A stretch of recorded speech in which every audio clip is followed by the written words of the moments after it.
Decision time approaches. Will the Twins keep Rule 5 right-hander Eiberson Castellano, even though he can't throw strikes? Is Edouard Julien playing well enough to rule second base again? How worried should we get about Bailey Ober throwing 89? You just worry about getting yourself locked on Twins.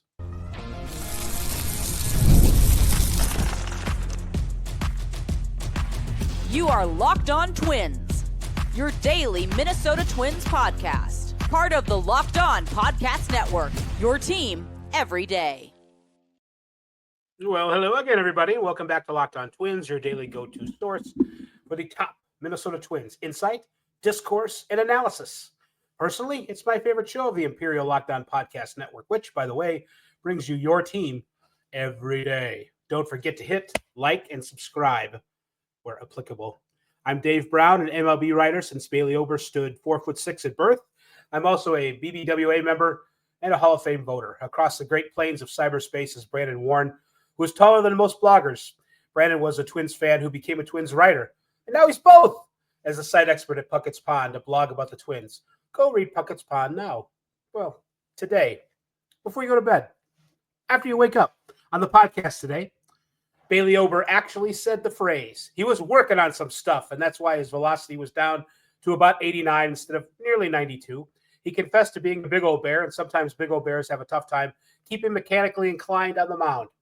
Eiberson Castellano is in the middle of his wild thing period, so that's why he's getting paint all over the place. Is he more a third-grade art class than Jackson Pollock? Let's see what Rocco says. At the beginning of camp, Edouard Julien looked to me like he'd need a ticket to ride light rail to St. Paul. But now circumstances are changing. He looks more like a major leaguer, more like one for the first time since this time about last year. Still some issues though. Do we have any ads, Brandon? Yeah, we do want you to know that today's episode is brought to you by Monarch Money, which means that you should take control of your finances with Monarch Money. Use code LOCKEDONMLB at monarchmoney.com. You'll get 50% off that first year. By the way, I've started using it. It's pretty cool, Dave Brown. So again, monarchmoney.com, promo code LOCKEDONMLB. Yeah, I see it now in the chat. So thanks for picking up where I left off. Our production meeting ran short. Right. It was there all along. So what are we talking about? What's going on here? Who's on first? It's not so much that, but the Twins, it's about a week to go. We've got like 8.5 days until opening day. So they probably want to have the roster set by this time next Tuesday when they're leaving the state of Florida. Eiberson Castellano, the results have not been there yet. He's got not quite 9 innings, and I think he's walked 9. He has struck out 12. He is limiting opponents to a 206 batting average. Those are the good things. Rocco raves about his stuff, the quality of his pitches and so forth. It's just about, we throw strikes at this level, son. It's kind of getting down to that. And he didn't really do that today. He hit a batter. He walked 1, I think, but 26 pitches and 11 strikes. Not quite what we need. But the Twins are going to take it down, as I figured they would, given all the circumstances, to the last moment to decide whether to keep this guy or send him back to the Phillies or perhaps work out a trade. Maybe they're working on that with Dave Dombrowski and the boys. So we'll see what the future holds. But what's your gut feeling about where Eiberson Castellano is? Yeah, it's probably never good when your opposing batting average is 206, and that's probably about what your whip is too, because I think he's got about 206 whip on the spring. I think, we've kind of discussed this in depth recently, and I wonder now if maybe Justin Topa, and if he's healthy, factors into it more than maybe we had previously thought. Because if he's healthy, you know what? Maybe not. I'm kind of hashing it out here while we're chatting, and I think if they keep Castellano and Topa was healthy, then they just wouldn't have to add somebody with Cantorino spots. So it doesn't really make sense to say it hinges on Topa.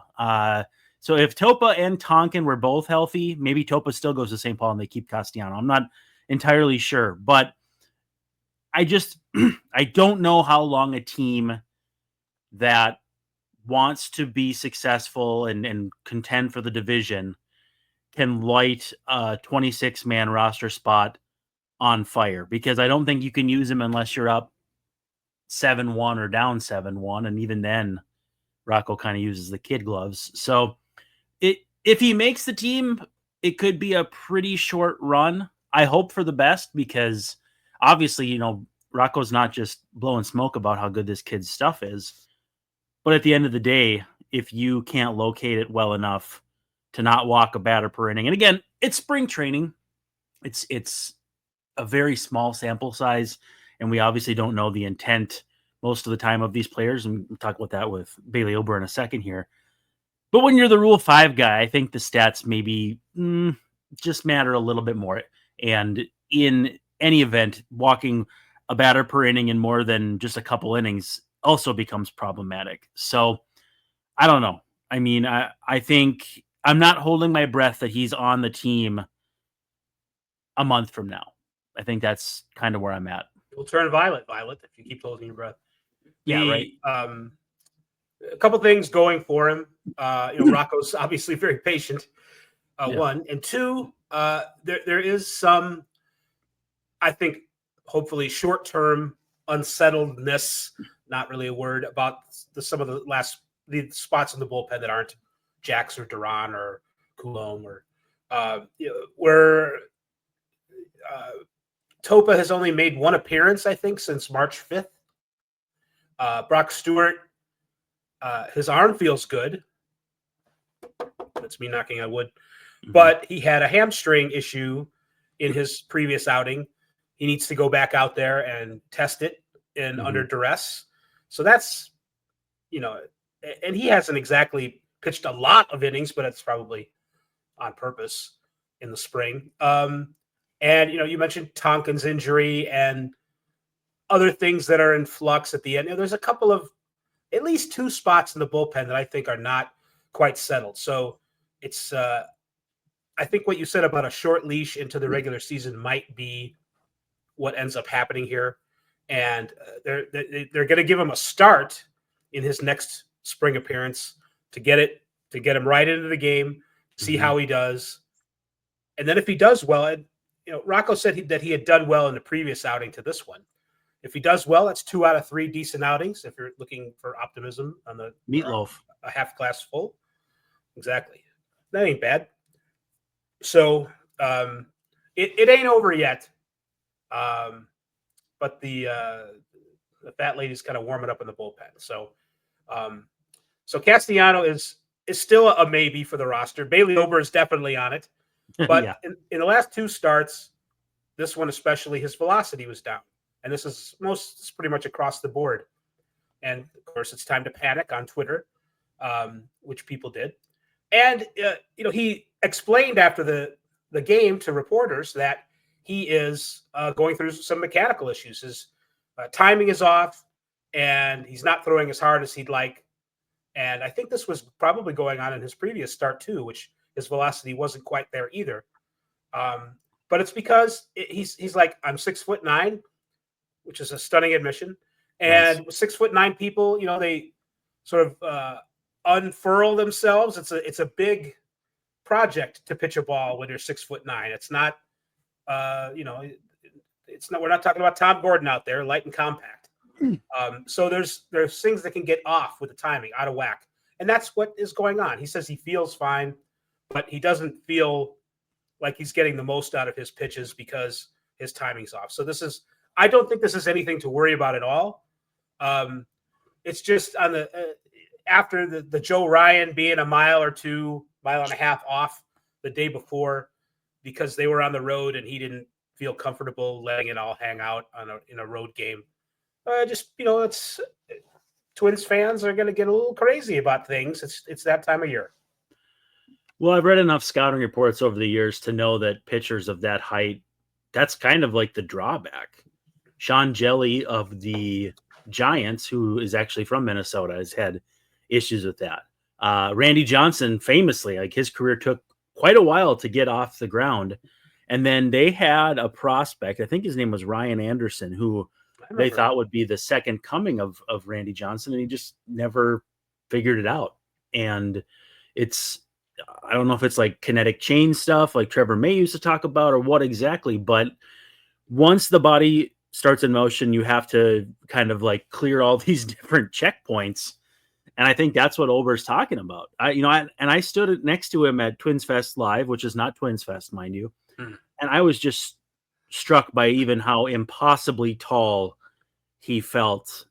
I mean, I'm not a short guy. For a blogger, I'm tall, like you said in the open. And I just still felt dwarfed by him. I don't know if dwarfed is politically correct to say or not, but I've said 3 times in my life in baseball, guys have made me feel small. And it was John Roush, John Lackey, and Lance Lynn. Now, Lance Lynn made me feel small more because I was being stupid. But yeah, Ober is now number 4 on that list because he's just incredibly huge and getting all of those body parts in motion in the right direction at as much efficiency as you can. I mean, this is the time to do it, especially now that you're lengthened out. You've kind of got a feel for everything in terms of, you're probably feeling as good as you are at any point this time of the year. You're out of your winter. You've got your everything going, but you're not ready to go full steam ahead. And I think that's a really good time to kind of iron out the last few kinks. He's got probably one more start in spring training. If you figure 10 days till opening day, and they're going to be they'll be traveling. He'll probably go 7-8 days from then until his first start. So he's got one more start. I would say your penultimate start, easy for me to say, of spring training would be the perfect time to work on things. So I think the story adds up, and I think he's being genuine, a twin. In the group chat too, and I hate to bring up things that are happening not in public, but if the Twins thought there was any concern about how he was too, I think they would have yanked him out of there right away. And so this to me is a nothing sandwich with nothing sauce. Hold the onions, and we'll see if that's true. All right. Well, we'll edit the entire segment out of. No, I'm kidding.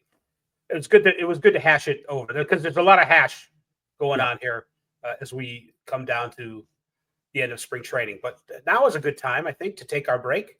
Yes, sir. Our first break. First of two. First of two, as it says. We have a new one this time around called Just Ingredients, Dave Brown. When it comes to fueling your body, not just Topa, just ingredients. Just ingredients. That sounds like a Rule 5 pick. But when you're fueling your body, quality matters. I, for one, have been doing the carnivore diet, and I feel great. But I have been trying different things, and I got a package in the mail from Just Ingredients, and I was shocked because I wasn't expecting it yet. Cracked it open, and it's a protein bag, and then a pre-workout.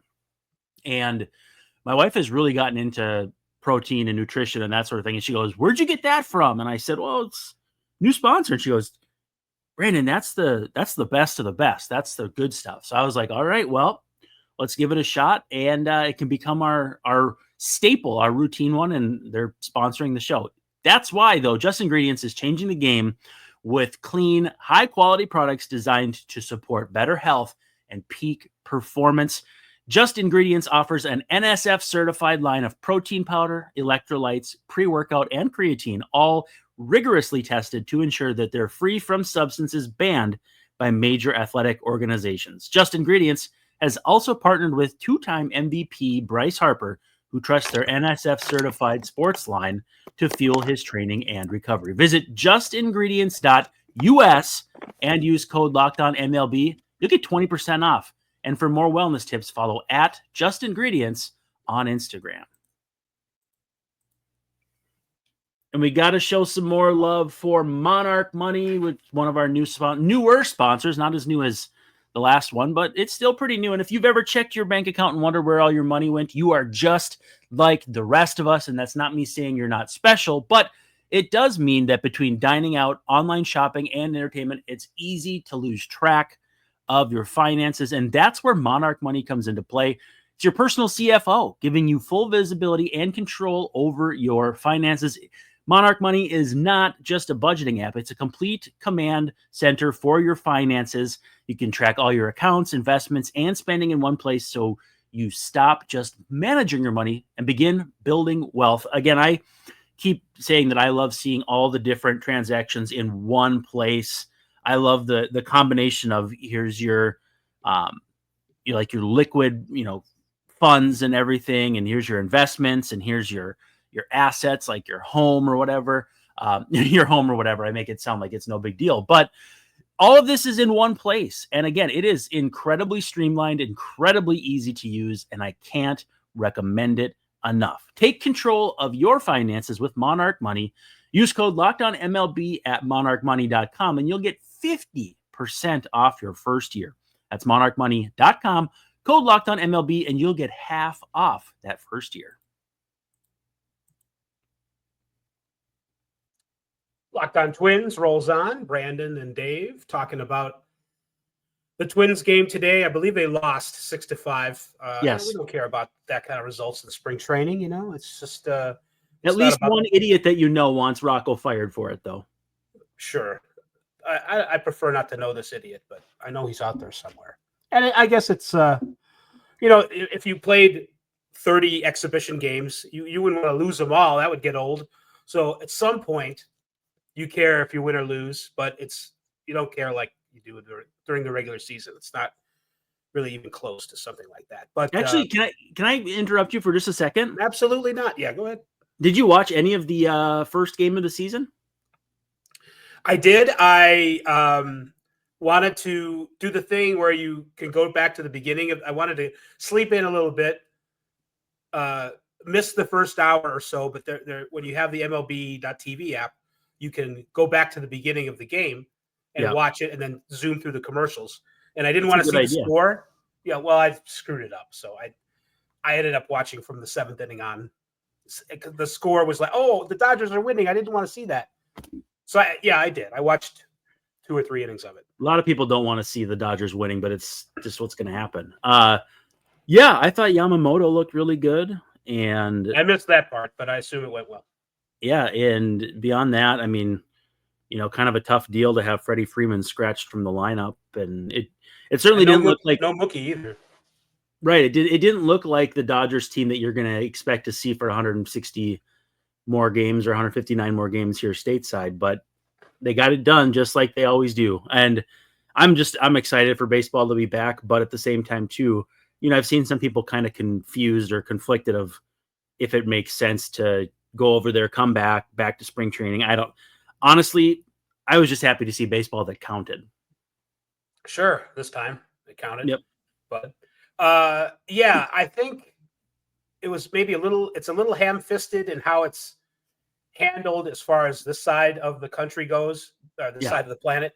But I think that in the long run, do we owe it to Japan to play these games over there in a way? Because we are, it's goodwill. It's goodwill. It is. It's a trade. We get Ohtani and Sasaki and Ichiro and all those guys. You get a 3-game series every year. Yes, I'd say that's pretty fair myself. Does it take some gas out of opening day? Yeah, a little bit, but not that much. It's still that all has kind of changed anyway, because who out there thinks that we don't get enough baseball? I mean, if you want to pay for it, we can see every game, and maybe that's too much sometimes. It's a little bit can go a long way. So I think it's good for the game that they're over there. I think it's fair for Japan to get these games to celebrate their guys, and I find it neat in a kind of in a Jackie Robinson sort of way. Jackie Robinson was an important baseball player because he demonstrated the ideal that everybody gets to play. That's why he's so cool. Mm-hmm. And I think it's cool that a country like Japan, which in many ways is so different from us in the United States and North America in general, but we have baseball in common. They enjoy baseball. How can baseball fans not kind of like that? It's the universal language. Yes. And thank goodness it's not the fact that a Japanese pitcher can pitch to a Dominican catcher and the umpire is from America and it just works. I mean, it's incredible. It really is. It's the great unifier. We shouldn't take it for granted, and a lot of people do. And some of those people don't realize they're taking it for granted. I think some people just don't, they don't like to see other countries doing stuff that we're doing. Mm-hmm. And I think they have a problem. It's a them problem myself. That's what I think. Yeah, no, I think you're right. It is the great unifier. It's the great game for that reason and many other reasons as well. You can't sit on the clock, all that stuff. But I hadn't thought about it that way in a long time. So I'm kind of glad I brought it up, and I'm kind of glad you brought it full circle too. Teamwork. Speaking of not from here, Edouard Julien is from Quebec. And so he's from a little bit different culture than we are. Although in Minnesota, it's getting there, Canada. But he is hitting the ball well, and he even hit two. I guess one of them was a splitter, which is not technically a breaking pitch. It's an off-speed pitch, although it looks like it breaks to me. I think it actually counts as a fastball in pitch effects. It counts as an off-speed pitch.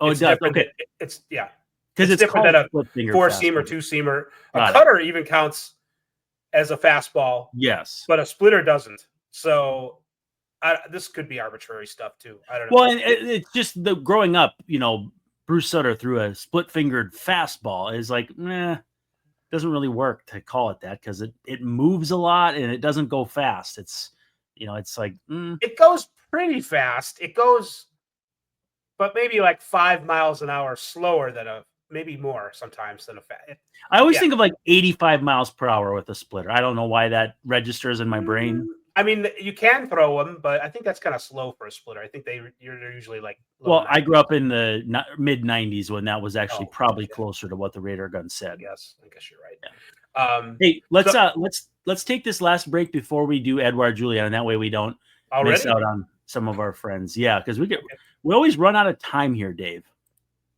Not me. I definitely do. And you know what? Supply House wants you to know that you can get the supplies you need from the site made for the skilled trades. That's right. That's Supply House. Whether you're in plumbing, HVAC, or electrical work, Supply House is the reliable way to order products online. Their easy-to-use website is packed with helpful resources and the latest product info to help you get the job done right. Plus, with a complete inventory of over 200,000 parts from 400 plus top brands, you'll find exactly what you need delivered fast from coast to coast. And if you need help with an order, Supply House offers expert support and industry-leading service, so you'll always talk to a real person. And if you're a trade pro looking for an extra edge, they have a free TradeMaster program that will offer exclusive perks like a dedicated phone line, free shipping, and discounts on every order. Thousands of skilled professionals are already taking advantage. Now it's your turn. So join the TradeMaster program today at supplyhouse.com/TM. Bet you can guess what that's short for. And start ordering plumbing, HVAC, and electrical supplies with just a few clicks. Plus, use promo code SH5, that's Sterling Hitchcock 5, for 5% off your first order. That's supplyhouse.com. The NCAA tournament is here, and so is the Bracket Breakdown. Locked On Podcast Network and Amazon Fire TV channels are teaming up to deliver NCAA tournament coverage like never before. Watch studio shows featuring former players and Locked On's local experts as they guide you through every upset, buzzer beater, and bracket matchup. Stream it all for free on Amazon Fire TV channel. Search Bracket Breakdown to see it all for free. It's your team every day.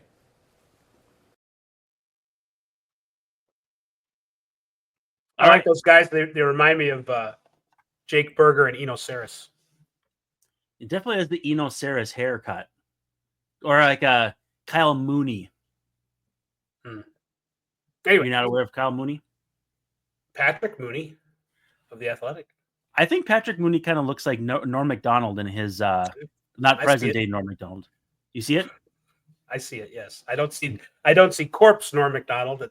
That's what you're getting at. Anyway, Mooney. What was the first name I was saying? Kyle Mooney. Definitely look him up. He is hilarious. He was on Saturday Night Live, but his YouTube stuff is funny. Speaking of hilarious, not really. Edouard Julien is back from the French Canadian dead. He's hitting pretty well. I want to remind everybody, he hit well. He was doing well in spring training last year. We were all talking about how he was improved against left-handed pitching, and he was better on defense. And for a while, he wasn't really ever improved against left-handers when the regular season started, but he was playing better on defense the first couple of months of the year, and that all went to heck when his batting went to heck. But he got 2 more hits today. They were both over 100 miles an hour. One was 105 and change. One was 107. And they were breaking / off-speed pitches, which is, when he hits anything except fastballs, it's kind of revelatory. So with the news that Brooks Lee is out, I think Royce Lewis is out. Sorry, Royce Lewis is out. Brooks Lee probably going to see a little more time at third base with Miranda sometimes. Opens things up a little more clearly for our friend Edouard Julien to rule again at second. Now, as Betsy pointed out in her gamer in the notes, I think she mentioned that he got picked off a base, and then he also got thrown out running the third. So there's still a work in progress. Full Eddie Julien experience. Kinda, yeah, sort of. Yeah, are we buying or selling to coin a phrase? I still don't know, and I wrote that at Puckett's Pond on Monday night. There's no tell. It's a really good poker face and not a deliberate one. I think that maybe the Twins still don't even know yet, because if you bring Julien along and Austin Martin, you've got your bases covered. If you bring along Gasper and Austin Martin, you've got your bases covered. But you can't really do Gasper and Julien. You're just kind of then infield heavy, which again is. You can make that work with Bader and Castro on the roster, but do you really want to go that route? And I don't know. I mean, I guess if you kind of think about like where are they going to use the most substitutions, that's the infield. There's one more infield position than outfield, so it's already kind of an advantage, but they will mix and match in the infield. So maybe that's the thing is, it comes down to I don't know if I can see a universe where it's both Gasper and Julien. I could see one where it's one of those guys and Martin, but basically that just means it's going to be the 2 infield guys, because I don't know my head from my hind end sometimes. And it'll be interesting to see how that'll pan out, because I think Mickey Gasper has done everything you could possibly ask him to do to make this team. And he can kind of fill that Williams Astudillo role of, yeah, he can catch, but you don't really want him to. And now in a 26-man era, you have that extra bench spot to play with. I guess usually it's more the bullpen spot, because it's 8 pitchers now or 8 relievers instead of 7. But I still think the flexibility of 26-man allows you a guy who maybe doesn't have the most blatantly obvious fit on your roster. And that flexibility is also afforded to you if you have Willie Castro on your team. So I think you could make the case that Julien makes the team, and he definitely seems to deserve to. But I also think the same is true of Gasper. Less so with Martin. He hasn't really hit this spring. But again, it's not so much about numbers, but as far as like fits. Now, with that said, too, it kind of comes back to the old adage of like the baseball gods will always find a way. Oh, the Twins have too many pitchers. They have too many infielders. Like, no. You never have too many. You have just enough, or you have not enough. Yeah, I think Martin, I want to say he had a hit today. I know he played right field, and the game was not broadcast, but by all accounts, made a really nice play in the field, catching a ball. So that's been kind of a consistent theme this spring. Which is good, because you knew he would hit. I mean, but he came in today slugging like 269 or something. I mean, it's been kind of ugly. It hasn't had results there. I can't imagine at this point them not taking Gasper. I just can't. I could imagine them not taking Martin for the sole reason of playing every day in the minor leagues. And with the health of all the other people who can play outfield being good, as far as we know, it isn't a dire need. And he's just it is at AAA. If you think about Emmanuel Rodriguez, that maybe they need him in St. Paul to cover that. Maybe they do. I mean, it's not priority, but you know what I mean. There's I do. playing time. There's playing time, which is as valuable in AAA as it's more valuable in AAA than sitting in the big leagues in most instances. That said, before Royce went down, I didn't see a path for Julien, even if he played well. I thought didn't either. it would take. They would be like, "All right, this is fine. You're doing great. We need to go to AAA and play every day and keep doing it." And I think that still kind of makes sense in a way for Julien to do that. But now with Royce down, you want another major league bat in there, and he maybe can be that if he can. He has been. He has been. That's the important thing. He's done that. So that's going to do it for this episode, but not before. We want to tell you, thank you for making Locked On Twins your first listen today. For your second listen, check out the Locked On Fantasy Baseball podcast with hosts Dominic Martino and Matthew Ane. MLB Fantasy Draft season is here. Boy, don't we know it. Be the most informed fan on your block and set yourself up for a league win. Find Locked On Twins on YouTube or wherever you listen to podcasts. So, Brandon, we've gone through another show. We didn't talk about Rocco being the second most handsome manager in Major League Baseball. Maybe we'll do that. I feel like you need almost an entire episode. Oh, I don't know if I'm over here doing the Riz face accidentally. That's kind of funny too. Yeah, the Rizzler is not going to get me to do anything, but maybe we'll mention it more next time. These AI robots say robot. Alan Eiberson thinks Rocco Baldelli's hot. The second most handsome manager behind Dave Martinez. So I've actually got a funny story about people who don't realize they're hot being hot, and I'll tell it when we do the show. All right. With that in mind, we're going to wish you a very pleasant good evening. Saying from Locked On Twins land, this is Dave, and that's Brandon. And I already said wishing you a very pleasant good evening, but we're going to Alexei can see it tomorrow. Night. Alexei. See ya.